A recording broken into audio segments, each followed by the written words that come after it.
السلام علیکم ورحمۃ اللہ وبرکاتہ، نحمده ونصلی علی رسولہ الکریم، اما بعد فاعوذ باللہ من الشیطان الرجیم، بسم اللہ الرحمن الرحیم، رب اشرح لی صدری ویسر لی امری واحلل عقدۃ من لسانی یفقہوا قولی۔ پیج 1000، لاسٹ لائن، والناس فی الارزاق التی قسمها اللہ لہم متفاوتون۔ والناس اور لوگ فی الارزاق رزق میں، رزق روزی میں، التی وہ جو قسمها اللہ اللہ نے اس کو تقسیم کیا ہے، لہم ان کے لیے، متفاوتون جدا جدا ہیں، یعنی کئی اقسام کے ہیں، ان میں تفاوت ہے، فرق ہے، کسی کو زیادہ ملا ہے، کسی کو کم ملا ہے۔ وَهُمْ فِي وَقْتِ حُصُولِهِمْ عَلَىٰ أَرْزَاقِهِمْ مُخْتَلِفُونَ، اور وہ اپنی روزیوں کے حصول کے وقت میں بھی مختلف ہوتے ہیں۔ کسی کو پیدائشی طور پر بہت کچھ مل جاتا ہے، وہ سونے کا چمچ لے کے پیدا ہوتا ہے منہ میں، کوئی جوانی میں بہت مالدار ہو جاتا ہے، کوئی بڑھاپے میں جا کے مالدار ہوتا ہے۔ پھر اسی طرح ایک اور اعتبار سے بھی اوقات کو تقسیم کر سکتے ہیں کہ کوئی سارا سال ہی کما سکتا ہے، کوئی خاص سیزنز میں کماتا ہے۔ تو یہ حالات بھی لوگوں کے مختلف ہوتے ہیں، سب کا ایک پیٹرن نہیں ہوتا۔ وَهُمْ فِي وَقْتِ حُصُولِهِمْ عَلَىٰ أَرْزَاقِهِمْ مُخْتَلِفُونَ فَمِنْهُمْ مَنْ يَجْمَعُ اللَّهُ لَهُ رِزْقَهُ فِي أَوَّلِ أُمُورِهِ، تو ان میں سے کوئی ایسا ہوتا ہے جس کے لیے اللہ اس کا رزق اس کی ابتدائی عمر میں ہی جمع کر دیتا ہے۔ وَمِنْهُمْ فِي وَسَطِهِ، کچھ ایسے ہوتے ہیں درمیانی عمر میں جا کے ان کو رزق ملتا ہے۔ وَمِنْهُمْ فِي آخِرِهِ، اور کچھ ایسے ہوتے ہیں جن کو آخری عمر میں، یعنی کچھ بچے ان کے والدین بڑے امیر ہوتے ہیں اور ان کو بچپن سے ہی بہت کچھ مل جاتا ہے، اور کچھ ایسے ہوتے ہیں کہ جن کو جوانی میں جیسے بہت اچھی کوئی جاب مل جاتی ہے یا بہت اچھا بزنس فلرش کر جاتا ہے، اور کچھ ایسے ہوتے ہیں جو ساری زندگی اسٹرگل کرتے ہیں، بڑھاپے میں جا کے جب ان کے بچے بڑے ہوتے ہیں تو ان کو اللہ تعالیٰ مالدار کر دیتا ہے، تو ان کی وجہ سے ماں باپ کے بھی دن پھر جاتے ہیں۔ تو یہ ہر ایک کا حال مختلف ہے۔ وَهُمْ فِي الْحُصُولِ عَلَيْهِ مُتَبَايِنُونَ، اور وہ اس رزق کے حاصل کرنے میں بھی مختلف درجوں پہ ہوتے ہیں یا ان کے درمیان فرق ہوتا ہے۔ تباین جو ہوتا ہے نا بین سے، یعنی باہم جدا جدا ہونا، الگ الگ۔ فَمِنْهُمْ مَنْ يُسَاقُ إِلَيْهِ عَفْوًا بِلَا تَعَبٍ، کچھ ایسے ہوتے ہیں جن کی طرف روزی بغیر کسی مشقت کے آ جاتی ہے، انہیں بہت تھکنا نہیں پڑتا، جسمانی اسٹرگل نہیں ہوتی۔ وَمِنْهُمْ مَنْ يَصِلُ إِلَيْهِ بَعْدَ جَهْدٍ وَعَنَاءٍ، اور ان میں سے بعض ایسے ہوتے ہیں کہ جن کو بڑی محنت مشقت کے بعد روزی ملتی ہے، خون پسینہ ایک کرنا پڑتا ہے، جہد محنت مشقت، انا تکلیف۔ وَهُمْ فِي طَرِيقَةِ الْحُصُولِ عَلَيْهِ مُخْتَلِفُونَ، اور وہ روزی حاصل کرنے کے طریقے میں بھی مختلف ہیں، یعنی لوگوں کے اندر اختلاف پایا جاتا ہے۔ فَمِنْهُمْ مَنْ يَأْخُذُهُ عَنْ طَرِيقِ الْحَلَالِ حَسْبَ أَمْرِ رَبِّهِ وَهُدَى رَسُولِهِ، اور ان میں سے کچھ ایسے ہوتے ہیں جو حلال طریقے سے روزی حاصل کرتے ہیں، حسب مطابق موافق امر ربہ اپنے رب کے حکم کے، وَهُدَى رَسُولِهِ اور اس کے رسول کی ہدایت کے مطابق۔ وَمِنْهُمْ مَنْ يَأْخُذُهُ عَنْ طَرِيقِ الْحَرَامِ، اور ان میں سے بعض ایسے ہوتے ہیں جو حرام طریقوں سے روزی حاصل کرتے ہیں، کالسرقۃ والربا والرشوۃ ونحوها، جیسے چوری کر کے، فراڈ کر کے، ربا سود خوری کر کے، اور رشوت کے ذریعے وغیرہ وغیرہ، ونحوها، اور اسی طرح اور بھی جو ذرائع ہیں حرام آمدنی کے۔ ومکان ارزاق العباد مختلف، اور لوگوں کے رزق حاصل کرنے کی جگہ بھی مختلف ہے، جہاں سے ان کو روزی ملتی ہے وہ علاقے یا جگہیں بھی الگ الگ ہیں۔ فَمِنْهُمْ مَنْ يَأْخُذُهُ مِنْ تَحْتِ قَدَمَيْهِ، ان میں سے بعض ایسے ہیں جو اپنے پاؤں کے نیچے سے روزی حاصل کرتے ہیں، جیسے کسان وغیرہ ہیں، زمین سے ان کا رزق اگتا ہے یا وہ اگاتے ہیں۔ وَمِنْهُمْ مَنْ فَرَّقَ اللَّهُ رِزْقَهُ فِي الْبِلَادِ، اور ان میں سے بعض ایسے ہیں جن کا رزق اللہ نے مختلف ملکوں میں تقسیم کر دیا ہے، ایک بزنس یہاں ہے، ایک بزنس وہاں ہے، کچھ کہیں سے لیتے ہیں، کچھ کہیں سے لیتے ہیں۔ فَهُوَ يَجْمَعُهُ مِنَ الْأَمْصَارِ وَالْبُلْدَانِ فِي الْبَرِّ وَالْبَحْرِ، تو وہ اس کو مختلف شہروں اور ملکوں سے حاصل کرتا ہے، خشکی میں اور سمندر میں۔ وَهُمْ كَذَلِكَ مُخْتَلِفُونَ فِي صَرْفِ هَذِهِ الْأَرْزَاقِ، اور وہ اسی طرح مختلف ہیں ان روزی رزقوں کے خرچ کرنے میں، یعنی جیسے کمانے کی جگہ، وقت، طریقہ، زبان، مکان فرق ہیں، ایسے ہی پھر خرچ کے انداز بھی مختلف ہیں۔ فَمِنْهُمْ مَنْ يَصْرِفُهَا فِي مَا رَضِيَهُ اللَّهُ وَأَحَبَّهُ وَأَمَرَ بِهِ، تو ان میں سے بعض ایسے ہیں جو انہیں خرچ کرتے ہیں ان معاملات میں جن سے اللہ راضی ہوتا ہے اور اس کو پسند کرتا ہے اور اس کا حکم بھی دیتا ہے۔ یعنی کچھ لوگ ایسی جگہ مال خرچ کرتے ہیں کہ جہاں خرچ کرنا اللہ کو بڑا محبوب ہے اور اسے خرچ کر کے اللہ کی رضا حاصل ہوتی ہے، جیسے نیکی کے کاموں میں، یا جو نفقات واجبہ ہیں یا صدقات نافلہ ہیں، اگر اخلاص کے ساتھ دیے جائیں۔ وَمِنْهُمْ مَنْ يُبْذِرُهَا فِي مَا يُغْضِبُ اللَّهَ، اور ان میں سے بعض ایسے ہیں جو اس میں فضول خرچی کرتے ہیں، ان جگہوں پر جہاں اللہ ناراض ہوتا ہے، اسراف کرتے ہیں دکھاوے کے لیے، شہرت کے لیے، صرف عیش و عشرت کے لیے۔ وَمِنْهُمْ مَنْ يَسْتَعِينُ بِهَا عَلَىٰ طَاعَةِ اللَّهِ، اور ان میں سے کچھ ایسے ہیں جو اللہ کی اطاعت پر اس سے مدد لیتے ہیں، اس مال سے، یعنی اللہ کی اطاعت کے کاموں میں اس کو خرچ کرتے ہیں، وہ پیسے ہوتے ہیں تو وہ کام کر سکتے ہیں۔ مثلا اگر کسی کے پاس گاڑی ہوگی تو وہ چلا کے کہیں جا کے پہنچے گا پڑھنے پڑھانے کے لیے، یہ بھی مال ہوگا تو پھر ہی یہ کام کر سکتا ہے انسان۔ وَمِنْهُمْ مَنْ يَسْتَعِينُ بِهَا عَلَىٰ مَعْصِيَةِ اللَّهِ، اور ان میں سے کچھ ایسے ہیں جو اللہ کی نافرمانی پر مدد لیتے ہیں، یعنی حرام کاموں کو کرنے کے لیے مال خرچ کرتے ہیں۔ ان الاسلام اعظم نعمت انعم اللہ بها علی عبادہ، ان الاسلام، بے شک اسلام، اعظم نعمت، سب سے بڑی نعمت ہے، انعم اللہ بها، جس کے ساتھ اللہ نے انعام کیا ہے، علی عبادہ، اپنے بندوں پر۔ والاموال والاعراض فی الاسلام خادمۃ للعبد لا مخدومہ، اور سرمایہ، مال، والاعراض، اور سامان تجارت، عروض بھی اس کو کہتے ہیں، فی الاسلام، اسلام کی نظر میں، خادمۃ، خدمت گار ہیں، للعبد، بندے کے لیے، یعنی مختلف وسائل اور ساز و سامان اور مال جو ہے یہ بندے کی خدمت کے لیے، لا مخدومۃ، نہ کہ اس کی خدمت کی جائے، یعنی بندہ اس لیے نہیں بنا کہ وہ مال کی خدمت کرتا رہے، صرف اس کو ہی جمع کرتا رہے اور اس کی حفاظت کرتا رہے اور اس کے بارے میں سوچ بچار کرتا رہے، بلکہ مال بندے کی خدمت کے لیے کہ اس کے لیے آسانیاں پیدا کرے، یعنی کہ پیسے کو، منی کو انسان کنورٹ کر لے فیسلٹی میں، کہ اس کو آسانی ہو اس مال کے ذریعے، نہ کہ انسان اپنی جان اور وقت اور ساری انرجی جو ہے وہ مال ہی کے پیچھے کھپا دے۔ والانسان فوقها ينتفع بها، اور انسان اس سے اوپر اس سے فائدہ اٹھائے، ولا يكون عبدا خاضعا لها، نہ کہ اس کا غلام بن جائے اور اس کے سامنے عاجز ہو جائے۔ والاسلام لا يحقر اعراض الحیات الدنیا لیہجرها الناس ویزہدوا فیها، اور اسلام حقیر نہیں جانتا اعراض الحیات الدنیا، دنیا کی زندگی کے سر و سامان کو، دنیا کی زندگی میں ضرورت کا سر و سامان ہے، اسلام کی نظر میں وہ حقیر نہیں ہے۔ لیہجرها الناس، کہ لوگ اس کو چھوڑ دیں، ویزہدوا فیہا، اور اس سے بے رغبت ہو جائیں، یعنی ہمارے دین نے ہمیں یہ نہیں کہا کہ دنیا سے بالکل ہی بے رغبت ہو جاؤ۔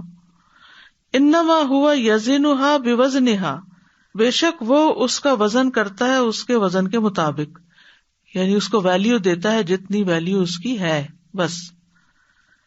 لیستمتع بها الناس، تاکہ لوگ اس سے فائدہ اٹھائیں، وہم احرار الارادہ، جبکہ وہ ارادے میں آزاد ہوں، طلقاء الید، ہاتھ کے بھی آزاد ہوں، یعنی جہاں دینا چاہیں دے سکیں اور جس نیت کے ساتھ وہ بھی، اور جس جگہ پر دینا چاہیں اور جس کو دینا چاہیں، یعنی ان پر کوئی ریسٹرکشن یا پابندی نہ ہو. مطمحهم اعلی من هذه الارض، ان کا نقطہ نظر جو ہے یا ان کی جو سوچ ہے یا ان کا جو مقصد ہے وہ اس زمین سے زیادہ بلند ہے. وآفاقهم اسمى من دنیا الارض، اور ان کی فضائیں زمین کی دنیا سے زیادہ بلند ہیں، یعنی وہ صرف اس دنیا کی حد تک لمیٹڈ ہو کے نہیں سوچتے بلکہ اس سے باہر. الایمان عندهم هو النعمہ، ایمان ان کے نزدیک ایک نعمت ہے. وتأدیۃ مقتضیات الایمان ہی الہدف، اور ایمان کے تقاضے بجا لانا، تأدیہ ہوتا ہے ادا کرنا، بجا لانا مراد ہے. ایمان کے تقاضے وہ اصل مقصد ہے، یعنی دنیا میں رہنے کا اصل مقصد ایمان کے تقاضے پورے کرنا ہے. والدنیا بعد ذالک مملوکۃ لہم، دنیا اس کے بعد ان کی لونڈی ہے. لا سلطان لہا علیہم، جس کا ان پر کوئی اقتدار نہیں، کوئی زور نہیں. فالنعمۃ الکبریٰ والرحمۃ الواسعہ ہی ما جاء من عند اللہ من موعظۃ وہدی، تو سب سے بڑی نعمت اور وسیع رحمت وہ ہے جو اللہ کی طرف سے آئی ہے نصیحت اور ہدایت کی شکل میں. فاما المال واما الثراء واما النصر ذاتہ فذلک کلہ تابع، تو جہاں تک مال کا تعلق ہے یا دولت کا تعلق ہے یا اپنی مدد کا تعلق ہے، یعنی فی ذات ہی مدد کا تعلق ہے، فذلک کلہ تابع، یہ سب کے سب تابع ہیں، یعنی مال و دولت وغیرہ سب انسان کے تابع ہیں. انسان اللہ کے تابع ہے اور یہ سب کچھ انسان کے تابع ہیں، اور انسان ان کو اللہ کے حکم کے مطابق پھر آگے خرچ کرتا ہے. وَإِذَا حَصَلَ لِلْأُمَّةِ اسْتَخْدَمَتْهُ فِي إِعْلَاءِ كَلِمَةِ اللَّهِ وَنَشْرِ دِينِهِ، اور جب امت کو مال حاصل ہو جاتا ہے تو وہ اس سے کام لیتی ہے اللہ کے کلمے کو بلند کرنے میں اور اس کے دین کو نشر کرنے میں.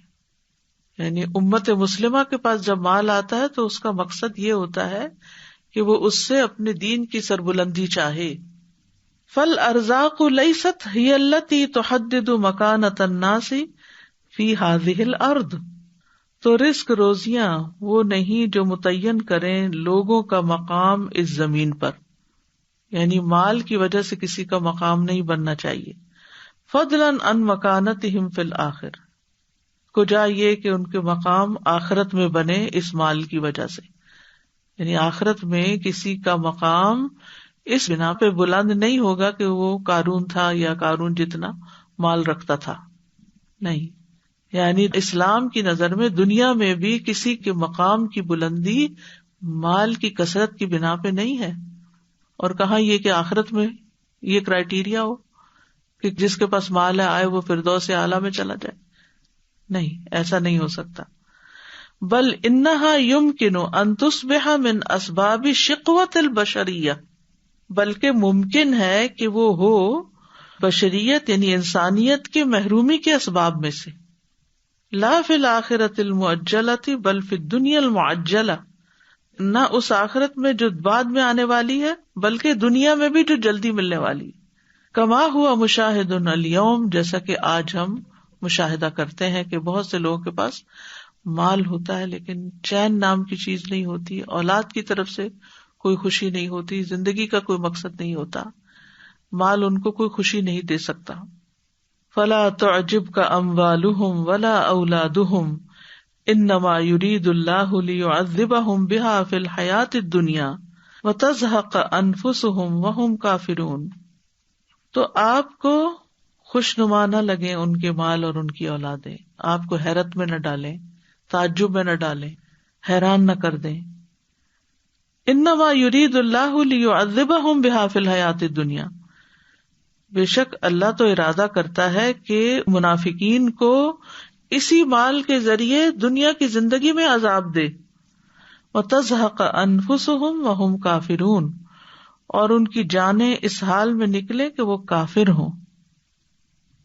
فلا تعجبك أموالهم ولا أولادهم إنما يريد الله ليعذبهم بها في الحياة الدنيا وتزهق أنفسهم وهم كافرون. یہ آیت سورۃ التوبہ کی ہے جو منافقین کے بارے میں ہے. منافقین کو خالص ہونے سے، سچے مومن ہونے سے، نبی صلی اللہ علیہ وسلم کا ساتھ دینے سے، دین کی خدمت کرنے سے کس چیز نے روکا ہوا تھا؟ ان کے مال اور اولاد نے. فرمایا کہ یہ مال اور اولاد کا نقصان نہیں برداشت کر سکتے، تو پھر یہی مال اور اولاد ان کے لیے وبال جان بنے گا. اللہ نے یہ مال اور اولاد ان کو اس لیے نہیں دی کہ اس سے ان کی دنیا کے رتبے مرتبے بڑھے اور خوشحالی بڑھے، بلکہ یہ ان کے لیے عذاب بنا دیا ہے. انما یرید اللہ لیعذبہم بہا فی الحیات الدنیا، دنیا کی زندگی میں بھی یہ مال اور اولاد ان کے لیے وبال جان ہے. مال کس طرح کہ اس کا کمانا ایک عذاب ہے، پھر اس کا سنبھالنا عذاب ہے، اس کا حساب کتاب رکھنا ایک عذاب ہے، پھر اس کی حفاظت ایک عذاب ہے کہ کہیں چوری نہ ہو جائے، پھر اس کی وجہ سے لوگوں کی نظروں کا جو حسد ہے وہ ایک عذاب ہے. یعنی بہت ساری تکلیف ہے اس کا، اور پھر وہ انسان کے لیے ایک بوجھ بھی ہے اور مزید اس کی اولاد اور متعلقین کو بگاڑنے کا سبب بھی ہے. اسی طرح اولاد بھی بعض اوقات منافق خود چونکہ مخلص نہیں ہوتے، اولاد مخلص ہوتی ہے. جیسے عبداللہ بن ابی کا بیٹا عبداللہ مخلص مسلمان تھا. اب جو شخص خود نماز سے، مسجد سے کوئی دلچسپی نہیں رکھتا، دین پڑھنے سے، قرآن پڑھنے سے، اچھے کام کرنے سے، جب وہ دیکھتا ہے کہ اس کی اولاد تو سارا وقت یہی کام کیے چلے جا رہی ہے، تو وہ عذاب بن جاتی ہے. یعنی وہ انہیں دنیا میں کامیاب دیکھنا چاہتے ہیں، جبکہ وہ ان کی خواہشات کے اپوزٹ دین میں کامیابیاں حاصل کرتے چلے جا رہے ہیں، آگے سے آگے بڑھتے چلے جا رہے ہیں. کیونکہ ماں باپ ہمیشہ کیا چاہتے ہیں کہ جس چیز کو وہ کامیابی کا ایک میزان سمجھتے ہیں، کرائیٹیریا سمجھتے ہیں، اولاد اس پہ پوری اترے. انہوں نے ٹائم لائن رکھی بھی ہوتی ہے کہ اس ایج میں بچے کو یہ بن جانا چاہیے، اس ایج میں یہ کر لینا چاہیے، اس ایج میں اس کی شادی ہو جانی چاہیے، اس ایج میں اس کو اتنا کما لینا چاہیے. اور باقی دین کا پڑھنا، سمجھنا، پڑھانا یا دین کی کوئی بھی خدمت کسی بھی شکل میں وہ ان کی ڈکشنری میں نہیں ہوتا. تو وہ دیکھتے ہیں کہ ہم سارا زور لگا رہے ہیں ان کو دنیا کی طرف کھینچنے پر، اور یہ بچے سارا زور لگا رہے ہیں دوسری طرف جانے میں. تو یہ چیز ان سے برداشت نہیں ہوتی. اور آج بھی آپ دیکھیں وہ اچھے بھلے مسلمان گھرانوں میں کیا حالات ہیں کہ وہ کہتے ہیں تم تو بالکل مولوی ہوتے چلے جا رہے ہو، اور بچے تھوڑا سا بھی دین میں آگے ہوں تو وہ ان کو دن رات اٹھتے بیٹھتے تانے ملتے ہیں. تھوڑی سی داڑھی بڑھا لیں، تھوڑا سا پاجامہ اوپر کر لیں، کسی لیکچر میں چلے جائیں، کوئی والنٹیئر کہیں کر دیں، تو ان سے برداشت نہیں ہوتا. تو یہ چیز دنیا میں بھی عذاب کا باعث ہے، اور آخرت میں اگر بچے بگڑ گئے دنیا میں تو وہ وبال جان ہے. اپنا حساب بھی اور اپنے اولاد کے بگڑنے کا بھی حساب دینا ہوگا. تو یہ دونوں چیزیں جو ہیں، یعنی رزق کا ہونا اسی وقت خیر ہے جب وہ خیر کے کاموں میں لگے، ورنہ وہ عذاب ہے دنیا میں بھی اور آخرت میں بھی. کیونکہ انسان جو جمع کرتا رہتا ہے پھر اس مال کی زکوٰۃ نہیں دیتا، یا اس کو آگے پیچھے دائیں بائیں دن اور رات خرچ نہیں کرتا، تو وہ اس کے لیے وبال جان بن جاتا ہے. کیونکہ مال کی حرص و حوث اس کو، یعنی کہ بخل اور ان چیزوں کے علاوہ حتیٰ کہ قتل و غارت تک لے آتی ہے. اس لیے اللہ سبحانہ تعالیٰ کی سب سے بڑی نعمت دین ہے. دین کے بعد جو کچھ انسان کو ملتا ہے وہ سارا صحیح ڈائریکشن میں چلتا ہے، پھر چاہے مال ہو یا اولاد ہو یا کچھ بھی ہو. اور اگر دین نہیں کسی کو ملا اور یہ سب چیزیں مل گئی تو پھر وہ کو بہت خوش قسمتی کی بات نہیں ہے. والذین یرکزون علی جمع الاموال، اور وہ لوگ جو توجہ مرکوز رکھتے ہیں مال جمع کرنے پر، ویغفلون قیمت الدین، اور دین کی قیمت سے غافل ہو جاتے ہیں. ہم حقاً اعداء البشریہ، یہ سچے معنوں میں، صحیح معنوں میں انسانیت کے دشمن ہیں. الذین لا یریدون لها ان ترتفع عن مستوى الحیوان، جو یہ چاہتے ہی نہیں کہ انسانیت حیوان کے درجے سے بلند ہو، صرف حیوانی خواہشات ہی ان کا محور و مرکز ہے. ولا علی مطالب الحیوان، اور نہ حیوانی ضرورتوں اور مطلبوں سے آگے نہیں بڑھتے. وَيَهْدِفُونَ مِنْ وَرَاءِ ذَلِكَ إِلَى الْقَضَاءِ عَلَى الْقِيَمِ الْإِيمَانِيَّةِ، اور وہ ٹارگٹ کرتے ہیں اس کے علاوہ ایمانی قیم کو ختم کرنے پر. یعنی ان کا صرف اتنی بات نہیں ہے کہ وہ مال خود اپنے لیے جمع کریں، بلکہ اس مال کے ذریعے سے وہ ایمانی اقدار کو روند ڈالتے ہیں اور ان کو ختم کر دیتے ہیں. آج بھی آپ دیکھیں دنیا میں جن لوگوں کے پاس مال زیادہ ہے وہ کس طرح سے بعض اوقات بظاہر انسانیت کے فائدے لیکن حقیقت میں انسانیت کے دشمن ہیں. وَعَلَى الْعَقِيدَةِ الَّتِي تُعَلِّقُ قُلُوبَ النَّاسِ بِمَا هُوَ أَرْفَعُ مِنْ مَطَالِبِ الْحَيْوَانِ، اور اس عقیدے کو ختم کرنا چاہتے ہیں جو وابستہ کرتا ہے لوگوں کے دلوں کو. تعلق کا مطلب تعلق ہوتا ہے چمٹنا، تعلق رکھنا. لوگوں کے دلوں کو وابستہ کر دیتا ہے بما ہوا ارفع من مطالب الحیوان، جو حیوانی ضرورتوں سے زیادہ بلند ہوتا ہے. یعنی وہ عقیدے کا بھی خاتمہ کرنا چاہتے ہیں جو انسان کی حیوانی ضرورتوں سے اوپر کی چیز ہے. دون ان تغفل ضروراتهم الاساسیہ من الطعام والشراب واللباس والنکاح ونحوها، اس کے علاوہ کہ وہ غافل ہو ان بنیادی ضروریات سے جو کھانے کی ہیں، پینے کی ہیں، لباس اور نکاح وغیرہ کی ہیں. یعنی مطالب الحیوان میں کیا کیا چیزیں آتی ہیں؟ طعام، شراب، لباس، نکاح. ٹھیک ہے، تو انسان کے لیے بیسک نیڈ جو ہے یہ ممنوع نہیں ہے اگر دائرے کے اندر، حد کے اندر رہ کر ان سب چیزوں کو پورا کیا جائے. اسلام اس سے نہیں روکتا، لیکن ایکسٹراویگنٹ سے اور پھر حد سے بڑھ جانا ہر معاملے میں، اس سے اسلام کو مسئلہ ہے. وَهَذَا الصِّيَاحُ وَالصُّرَاخُ، اور یہ چیخ پکار، دونوں کا معنی چیخ، یہ چیخ پکار المستمر جو کنٹینیوسلی چل رہی ہے، بکل وسیلۃ و بکل مکان، ہر ذریعے پر اور ہر جگہ پر، وفی کل وقت، اور ہر وقت میں، بتضخیم الاموال والانتاج المادی، کہ مالوں کو بڑھایا جائے اور مادی پیداوار کو بڑھایا جائے. یعنی اس کا شور ہر جگہ ہا ہو اٹھی ہوئی ہے. بحیث یطغی الاشتغال بہ علی حیات الناس وتفکیرہم ودینہم، اس اعتبار سے کہ وہ اس کے ساتھ مشغول ہو جانا سرکشی کرتا ہے لوگوں کی زندگیوں پر، ان کی سوچ پر، ان کے دین پر. یعنی اس کو انفلوئنس کر دیا ہے اس نعرے نے، اس چیخ و پکار نے کہ اور پروڈیوس کرو، اور پروڈیوس کرو، اتنی پروڈکشن ہونی چاہیے. اور اس اعتبار سے وہ اس چیز میں الجھا کے لوگوں کو مشغول کر کے ان کے دین اور ان کی سوچ وغیرہ سب کو بند کر دیا ہے.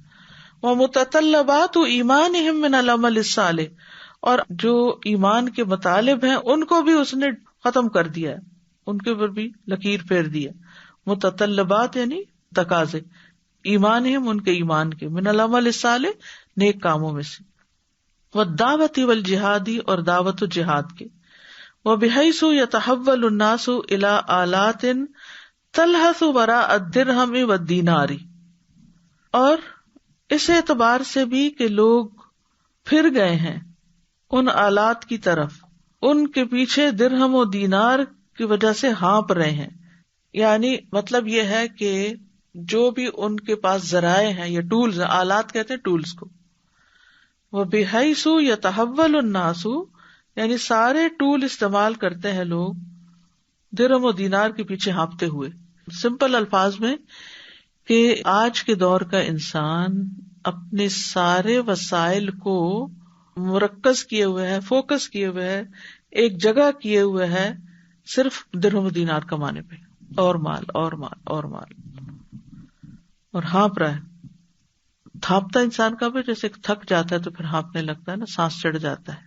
کتے کے لیے بھی لفظ آیا ہے سورۃ الاعراف میں، ان تحمل علیہ یلہث او تترکہ یلہث.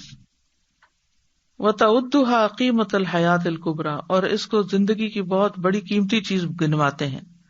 وَتَنْسَى فِی عَاصِفَةِ الصِّیاحِ الْمُسْتَمِرِّ، اور ایک مسلسل چلنے والی چیخ کی آندھی میں بھول جاتا ہے انسان الانتاج الانتاج الانتاج، پیداوار پیداوار پیداوار. تنسا کل القیم الروحیہ، بھول جاتا ہے ہر طرح کی روحانی اقدار کو، والاخلاقیہ اور اخلاقی اقدار.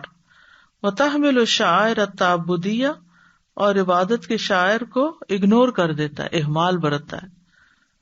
وتدوس هذه القیم کلها فی سبیل الانتاج المادی، اور مٹ جاتی ہیں، پامال کر دیتی ہیں یہ ساری قیم یعنی ساری ویلیوز مادی انتاج کے راستے کو، یعنی کمائی کے پیچھے، مادی دنیا کے پیچھے بھاگنے سے اس کی جو عبادت کے شاعر ہیں وہ سارے کے سارے اگنور ہو جاتے ہیں. نماز وقت پہ نہیں پڑھی جاتی، اسی طرح بہت سے حقوق العباد متاثر ہوتے ہیں. اور خصوصاً اگر ہم دیکھیں کہ اس دوڑ میں جو خواتین شامل ہو گئی ہیں اس کی وجہ سے ان کے گھر جس طرح متاثر ہیں. ھذا الصیاح الذی عم و تم، یہ چیخ و پکار جو عام ہو گئی ہے اور بہت زناٹے سے اس کا شور اٹھا ہوا ہے. لیس بریئا مرادا لذاتہ، یہ بری نہیں ہے اس الزام سے جو اپنی ذات میں مطلوب ہے. انما ہوا خطوۃ مدبرۃ محکمۃ لإقامت اصنام تعبد فی الارض، بلکہ یہ ایک سوچی سمجھی پلاننگ ہے، مضبوط قسم کی پلاننگ ہے تاکہ زمین میں اس بت کو قائم کیا جائے، اس کی عبادت کی جائے. کون سا بت؟ یعنی انتاج انتاج انتاج کا، پروڈکشن، مال کمانے کا. بدلہ اصنام الجاہلیت الاولی، پہلی جاہلیت کے بتوں کی جگہ. وتکون لها السیادۃ العلیٰ علی القیم جمیعا، اور اس کے لیے ہو یعنی بلند سرداری، سیادت ہوتی ہے لیڈنگ پاور، العلیٰ بلند، علی القیم جمیعا ساری ویلیوز کے اوپر، یعنی ساری ویلیوز بلا کے، اخلاقی، دینی، ہر قسم کی، صرف اور صرف مطلب جو رہ گیا وہ ہے کمانے سے، مال اکٹھا کرنے سے. کہ کچھ دین جاتا ہے، رشتے دار جاتے ہیں، صحت جاتی ہے، کچھ بھی جاتا چلا جائے، لیکن جو ٹارگٹ سیٹ کیا ہوا ہے اس تک کمانا ہے، اور پھر اگلے سال اس سے زیادہ، اور پھر اگلے سال اس سے زیادہ، بس یہی دوڑ لگی ہوئی ہے. وَعِندَمَا يُصْبِحُ الْإِنْتَاجُ الْمَادِّيُّ سَنَمًا، اور جب یہ مادی پروڈکشن جو ہے یا مادی پیداوار جو ہے یہ صنم یا بت بن جائے گی یا بن جاتی ہے، یکدہ الناس من اجلہ، تو لوگ اسی کی خاطر محنت کرتے ہیں. ویطوفون بہ صباحا ومساء، اور صبح اور شام اسی کے گرد طواف کرتے ہیں. فإن الدین والاخلاق والقیام تداس فی سبیلہ، دین، اخلاق اور ویلیوز جو ہیں اس راستے میں دبا دی جاتی ہیں، تباہ کر دی جاتی ہیں، مٹا دی جاتی، پامال کر دی جاتی ہیں، زیادہ بہتر لفظ ہے. وَتُنْتَهَكُ الْأَعْرَاضُ وَالْأَخْلَاقُ، اور پامال کر دی جاتی ہیں عزتیں اور اخلاق، والاسر اور خاندان، والحریات اور آزادیاں. وَتُدَاسُ كُلُّهَا، اور پامال کر دی جاتی ہیں ساری کی ساری، اذا تعارضت مع توفیر الانتاج، جب وہ ٹکراتی ہیں پیداوار بڑھانے سے. پیداوار بڑھانے کے عمل سے جب کوئی چیز ٹکراتی ہے تو پیداوار کو بڑھایا جائے گا، اس کو تباہ کر دیا جائے گا. وَهَذَا مَا حَصَلَ وَلَا يَزَالُ يَحْصُلُ، یہ حاصل ہوا ہے اس مادی ترقی کی دوڑ میں اور یہی حاصل ہوتا جا رہا ہے. فَمَاذَا تَكُونُ الْأَرْبَابُ وَالْأَصْنَامُ إِن لَّمْ تَكُنْ هَٰذِهِ الْبَلْوَىٰ، تو کیا ہوتے یہ ارباب اقتدار اور بت اگر یہ آزمائش نہ ہوتی. التي جعلت المال مکان الایمان، جس نے مال کو ایمان کی جگہ لا رکھا ہے، ایمان ہٹا کے اس جگہ پر مال کو رکھ دیا اور اس کی محبت میں شدید ہو گئے. والاشیاء مکان الاعمال الصالحہ، اور چیزوں کو رکھ دیا گیا نیک اعمال کی جگہ. یعنی اب کوئی شخص اس سے نہیں پہچانا جاتا کہ اس کی ذات میں کتنی خوبیاں ہیں، کیسے کیسے نیک اعمال کرتا ہے یا اس کے لیے کیسی ویلیوز ہیں، بلکہ یہ دیکھا جاتا ہے کہ اس کے پاس دنیا کا ساز و سامان کتنا ہے. کیونکہ لوگوں کو پہچانتے ہیں کہ گھر کہاں ہے، گھر کے اندر کا ساز و سامان کیسا ہے، لباس کس برانڈ کا ہے، بیگ کس برانڈ کا ہے، جوتے کہاں کے ہیں، انہی چیزوں کی بنا پر لوگوں کو پرکھا جاتا ہے، اسی سے لوگوں کی قیمت لگائی جاتی ہے، اسی کی بنا پر ان کو عزت دی جاتی ہے، خواہ اندر ایمان کی رتی باقی نہ ہو۔ وَخَدَعَتِ النَّاسَ بِإِمَارَةِ الدُّنْيَا وَتَخْرِيبِ الْآخِرَةِ، اور لوگوں کو دھوکہ دیا ہے دنیا کو آباد کر کے اور آخرت کو برباد کر کے۔ یا ایھا الناس اتقوا ربکم، اے لوگو اپنے رب سے ڈرو، واخشوا یوما لا یجزی والد عن ولدہ، اور ڈرو اس دن سے کہ نہ کام آئے گا باپ اپنے بچے کے، ولا مولود، اور نہ بچہ ہوا جازن عن والدہ شیئا، اپنے والد کو کچھ کام آ سکے گا۔ ان وعد اللہ حق، بے شک اللہ کا وعدہ سچا ہے۔ فلا تغرنکم الحیات الدنیا، بس ہرگز تمہیں دنیا کی زندگی دھوکے میں نہ ڈالے، ولا یغرنکم باللہ الغرور، اور تمہیں وہ بڑا دھوکے باز اللہ کے بارے میں دھوکے میں مبتلا نہ کرے۔ یا ایھا الناس اتقوا ربکم واخشوا یوما لا یجزی والد عن ولده واخشوا يوما لا يجزي والد عن ولده ولا مولود هو جاز عن والده شيئا إن وعد الله حق فلا تغرنكم الحياة الدنيا ولا يغرنكم بالله الغرور ان الاموال نعمت من اللہ کسائر النعم، بے شک مال بھی ایک نعمت ہے اللہ کی باقی ساری نعمتوں کی طرح۔ ولکنھا بدون الدین تجعل الانسان عبدا لہا، لیکن دین کے بغیر وہ مال بندے کو اپنا غلام بنا لیتا ہے، یعنی بندہ اس کا غلام بن جاتا ہے یا بندے کو اپنا غلام کر لیتا ہے۔ وتصبح لعنۃ یشقی بها الناس، اور وہ ایک لعنت بن جاتی ہے جس سے لوگ بدبخت ہوتے ہیں۔ لأنها يومئذ تستخدم في آلاء القيم الحيوانية والآلية على حساب القيم الإيمانية العليا، کیونکہ وہ بندے کو استعمال کرتی ہیں حیوانی اور انسٹرومنٹل اقدار، یعنی ڈیجیٹل اقدار جو ہیں یا جو نئی آرٹیفیشل لائف جو ہے اس کی جو اقدار ہیں اس میں استعمال کرتی ہیں علی حساب القیم الایمانیۃ العلیٰ، بلند ایمانی اقدار کے حساب پر یا اس کو قربان کر کے۔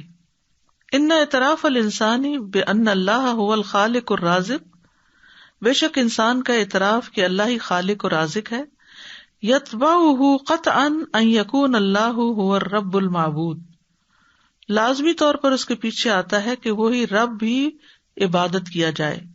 وَأَن يَكُونَ هُوَ الَّذِي يَحْكُمُ فِي أَمْرِ النَّاسِ كُلِّهِ، اور یہ کہ وہی لوگوں کے سارے معاملات میں فیصلہ کرے یا حکم دے۔ وَمِنْهُ أَمْرُ هَذِهِ الْأَرْزَاقِ، اور اسی کی طرف سے ہے یہ رزق کا معاملہ، الَّتِي آتَاهَا اللَّهُ الْبَشَرَ، جو اللہ نے بشر انسان کو دیا ہے، وَهِيَ تَشْمِلُ كُلَّ مَا يَرْزُقُهُم مِّنَ السَّمَاءِ وَالْأَرْضِ، اور یہ مشتمل ہے اس پر جو مہیا کرتا ہے ان کو آسمان اور زمین سے۔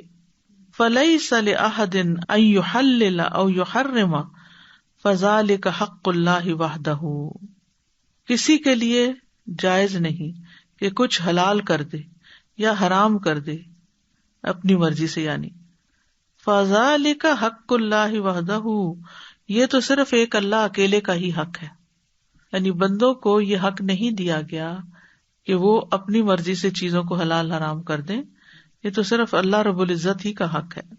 وَهَؤُلَاءِ الَّذِينَ يُحَلِّلُونَ وَيُحَرِّمُونَ بِمَا لَمْ يَأْذَن بِهِ اللَّهُ، اور یہ لوگ جو حلال کرتے ہیں اور حرام کرتے ہیں اس چیز کو جس کی اللہ نے اجازت ہی نہیں دی، یعنی اپنی مرضی سے شریعت کے احکام کو اپنے ہاتھ میں لے کے حلال کو حرام، حرام کو حلال کر لیتے ہیں۔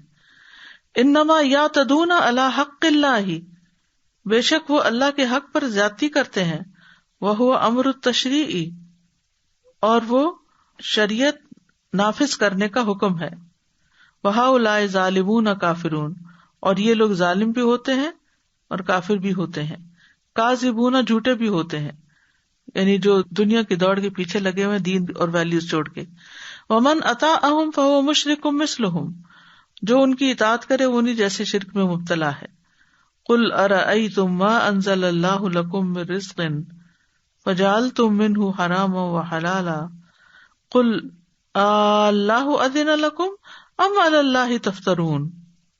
کہہ دیجیے کہ غور کیا تم نے جو اللہ نے تمہارے لیے اتارا رزق میں سے، تو تم اس میں سے یعنی اپنی مرضی سے حرام حلال بنا لیتے ہو. کہہ دیجیے کیا اللہ نے تمہیں اس کی اجازت دی ہے یا تم اللہ پہ جھوٹ گھڑتے ہو.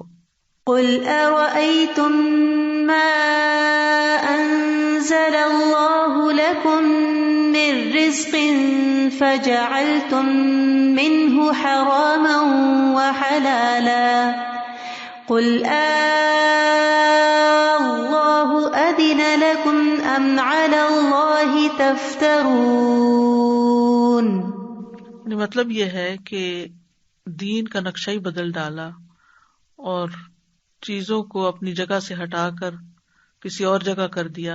ایمان جو سب سے بلند درجے پہ ہونا تھا اس کو نیچے کر دیا، دنیا جو نیچی ہے اس کو ایمان کے درجے پہ رکھ دیا، اور شریعت کے احکامات میں بھی اس طرح تبدیلی کر لی. تو انہی کے بارے میں یہ آیت پھر آئی ہے. فالمشرعون، تو خود سے شریعت بنانے والوں نے اعتدوا علی حق اللہ فی الربوبیہ، اللہ کے حق میں یعنی حق ربوبیت میں زیادتی کی ہے، مخالفت کی ہے. واتباعہم اعتدوا علی حق اللہ فی العبودیہ، اور ان کے پیروکاروں نے زیادتی کی اللہ کے حق میں، حق عبودیت میں یعنی بندہ بننے میں. وہو تناقض قبیح، اور یہ بدترین مخالفت ہے. یدمع الطرفین بالکفر والشرک، دونوں طرف سے یہ سر توڑتا ہے کفر اور شرک کا. وکلاہما مرکب الی النار، اور یہ دونوں جو ہیں کفر اور شرک آگ میں کٹھے ہوں گے. کیا چیز سر توڑتا ہے؟ یہ ربوبیت اور عبودیت کا کانسیپٹ. پھر فرمایا وما ظن الذین یفترون علی اللہ الکذب یوم القیامہ، کیا گمان ہے ان لوگوں کا جو اللہ پر جھوٹ گڑتے ہیں قیامت کے دن. ان اللہ لذو فضل علی الناس ولکن اکثرہم لا یشکرون، بے شک اللہ لوگوں پر بڑے فضل والا ہے لیکن ان کے اکثر شکر ادا نہیں کرتے. وما ظن الذين يفترون على الله الكذب يوم القيامة إن الله لذو فضل على الناس ولكن أكثرهم لا يشكرون. واللہ رؤوف بالعباد وذو فضل على الناس برزقه المادی، اللہ بندوں پہ شفقت کرنے والا ہے، مادی رزق کے ساتھ بندوں پہ فضل فرمانے والا ہے. الذی اودعہ فی ہذہ الارض، جو اللہ نے اس زمین کے سپرد کر رکھا ہے جس سے رزق آتا ہے انسان کا. وفی ھذا الکون، اور اس کائنات میں من اجلہم، انہی کی خاطر. ایسا نہیں کہ اللہ نے بندوں کو رزق سے محروم کیا ہوا ہے، یا دینا نہیں چاہتا، یا کمانا نہیں چاہیے. وأودع فیہم القدرۃ علی معرفۃ مصادرہ، اور اس نے ان میں قدرت رکھی ہے اس کے سورسز کو پہچاننے کی. وَأَقْدَرَهُمْ عَلَى الْإِسْتِكْثَارِ مِنْهُ، اور قدرت دی ہے ان کو اس پر کہ وہ زیادہ جمع کر لیں وہاں سے. وَمَكَّنَهُمْ مِنَ الْإِنْتِفَاعِ بِهِ، اور انہیں اس سے فائدہ اٹھانے کی توفیق بھی دی ہے یا ان کے قابل بھی بنایا ہے. تو اس میں آپ دیکھیے کہ اللہ تعالیٰ نے نہیں کہا کہ رزق روزی نہیں کماؤ، اللہ نے روزیاں رکھی کائنات میں، بندوں کو پہچان دی کہ وہ روزی کہاں ہے، اور پھر ان کو قدرت دی کہ وہ اس میں سے جمع بھی کر لیں اور میکسیمم فائدہ اٹھا لیں. سبحانک اللہم و بحمدک اشہد ان لا الہ الا انت استغفرک و اتوب الیک. السلام علیکم و رحمۃ اللہ وبرکاتہ.